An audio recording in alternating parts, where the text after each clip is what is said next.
Kalau ada sebuah saham yang uptrend terus-menerus, banyak orang yang trading di saham tersebut, pada akhirnya bisa jadi tidak banyak yang untung. Walaupun harga sahamnya naik, misalnya bulan ini 50%, bulan depan 70%, dan pada dalam satu periode itu bisa untung mungkin 150% dan sebagainya, tapi di akhir bisa jadi tidak banyak yang untung. Kenapa bisa begitu? Saya mau coba kasih ilustrasi, ada sebuah saham misalnya, sahamnya multi-bagger, multi-bagger gitu. Jadi bukan cuma 100%, bisa 200%, bisa 300%. Nah, ada saham yang bergerak sedemikian. Dia bergerak naik seperti ini, kadang koreksi dulu, mulai naik lagi seperti ini, kadang koreksi lagi, dan dia bisa melanjutkan seperti ini. Oke?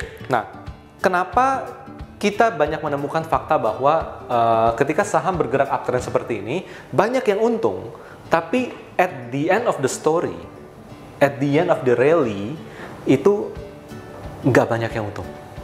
Kenapa? Kita akan coba lagi andaikan ada trader biru sama trader merah. Nah, trader merah ini, misalnya dia beli di bawah, dia jual di atas. Seperti itu. Nah, untungnya dikit. Oke? Untungnya dikit, cuma untung 3%, 5%, 7%, dia cabut, dia keluar, dia profit taking, harga rally. Nah, teman-teman kalau mengalami hal seperti si merah ini, rasanya tuh kesel nggak? Gila, gue punya saham ini dulu di harga 200, sekarang harganya 1000. Wah, konyol banget, ya kan? Oke, kalau dia tidak bisa menjaga emosi dia, apa yang terjadi?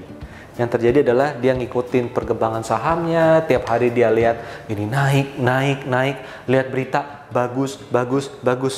Bukan nggak mungkin loh, dia beli lagi di sini, ya kan? Dia buy lagi di sini. Dulu di harga 200 dia udah jual, sekarang di harga 500 dia udah beli lagi. Gitu. Nah, ketika beli lagi, teman-teman, kira-kira dia pakai uang yang sama banyaknya atau yang lebih besar? Itu masalahnya. Kalau di sini dia beli mungkin pakai uang sekian. Tapi ketika di sini dia beli pakai uang lebih gede. Di sana. Nah, ketika pakai uang lebih gede, apa yang terjadi? Yang terjadi adalah dia tidak siap secara psikologis, karena biasanya dia hanya trading dengan nominal, let's say ya 50 juta di sini. Beli 50 juta gampang, uang yang masih bisa dia terima. Tapi ketika dia udah trading dengan 100 juta, dia udah mulai deg-degan tuh. Tidur nggak tenang, mantau market deg-degan, ngeliat berita deg-degan, lihat Dow Jones, Nikkei, Hang Seng, Nasdaq, rasanya nggak nyaman. Nah, karena pakai uang lebih gede. Kira-kira dia akan nyimpen lama nggak? Nggak juga. Nggak juga. Mungkin di sini dia sell dengan untung juga. Oke? Dengan untung. Tak, gitu. Nah, lalu koreksi. Naik lagi. Makin gedek nggak? Makin gedek nggak? Kebayang ya? Di sini harga misalnya 200. Oke? Di sini harga 500. Nah, sekarang udah harga 750.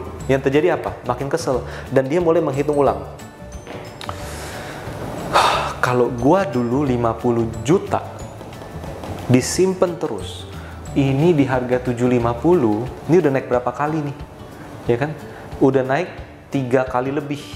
Artinya dari 50 juta udah jadi 150 juta lebih. Kan di situ. Ini gua hanya dapat 5. Jadi dia hanya dapat berapa? Ini hanya dapat nih misalnya nih.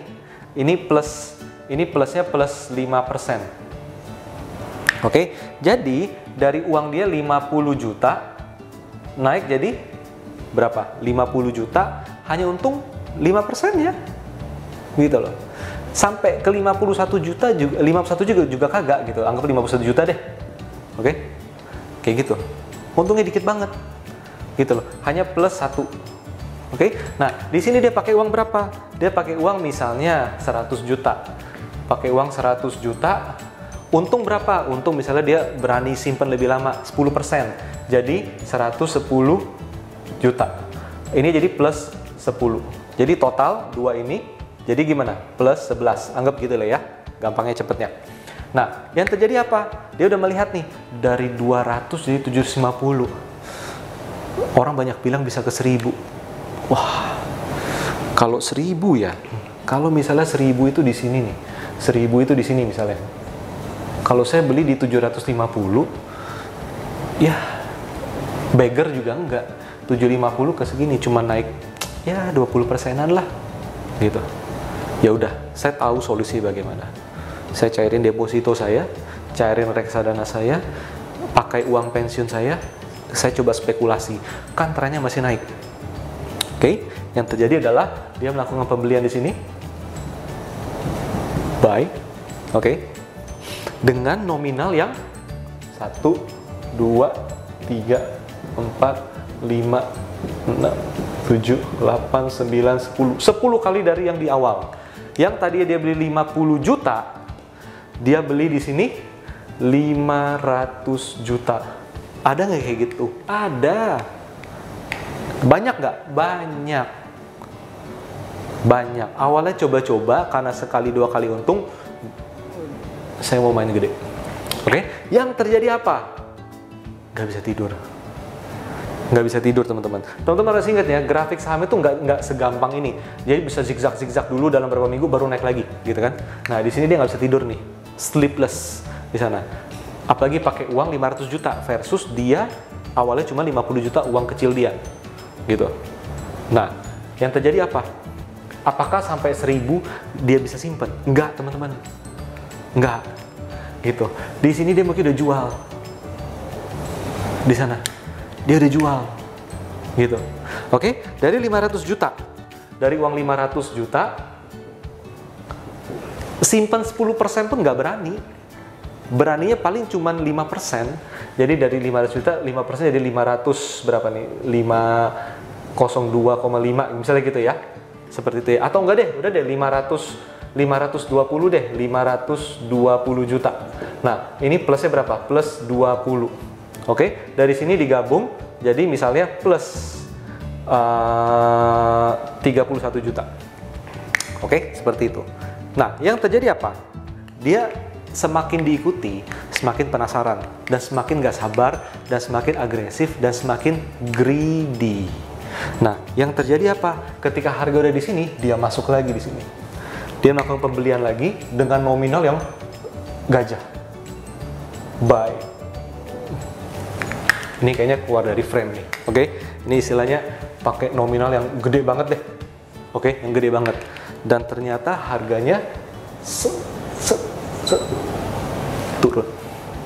Dari harga 1250 tinggal 500. Dia masuk dengan uang, oke? Dengan uang misalnya contohnya itu 1M, 1000 juta. Oke? Turun jadi tinggal 500. Dengan demikian dia mengalami kerugian sebanyak minus 500, dan jumlahin deh antara total yang dia untung dengan minus 500. Oke, jadi nggak serta-merta saham bullish, saham uptrend itu bisa memberikan keuntungan kepada setiap orang secara sustain. Kadang kita cuma mendapat irisan-irisan kecilnya. Di sini, di sini, di sini, dan kita mencoba peruntungan, oke? Jadi di sini yang dibutuhkan sebenarnya adalah metode dan kemampuan. Tapi kadang kita belajar menggunakan peruntungan, beli di sini dengan modal gede, dengan harapan apa? Ya udah deh, 1M naik 10%, 100 juta, saya bisa nambahin lagi di sini. Nah, itu yang menjadi petaka dari kebanyakan trader di saham-saham yang uptrend, gitu. Dan kita harus ingat bahwa apa? Bahwa kita melakukan transaksi ini karena kita mengerti metodenya atau karena kita terpancing untuk mendapatkan untung yang lebih gede, untuk mendapatkan harga yang naik lebih tinggi, dan untuk membalas dendam masa lalu yang tidak memuaskan ini. Jadi hati-hati ya teman-teman ya, ketika kita sudah mengikuti 1 kali, 2 kali saham yang uptrend dan ternyata setelah kita jual dia terbang, oke? Dibeli nggak naik-naik, dijual terbang seperti itu, kita harus ingat dan kita harus lihat apakah saya bertransaksi karena metodenya saya mengerti atau karena saya hanya gregetan, emosi, dan ingin membalas kekalahan yang lama. Saya Rio Rizaldi, terima kasih.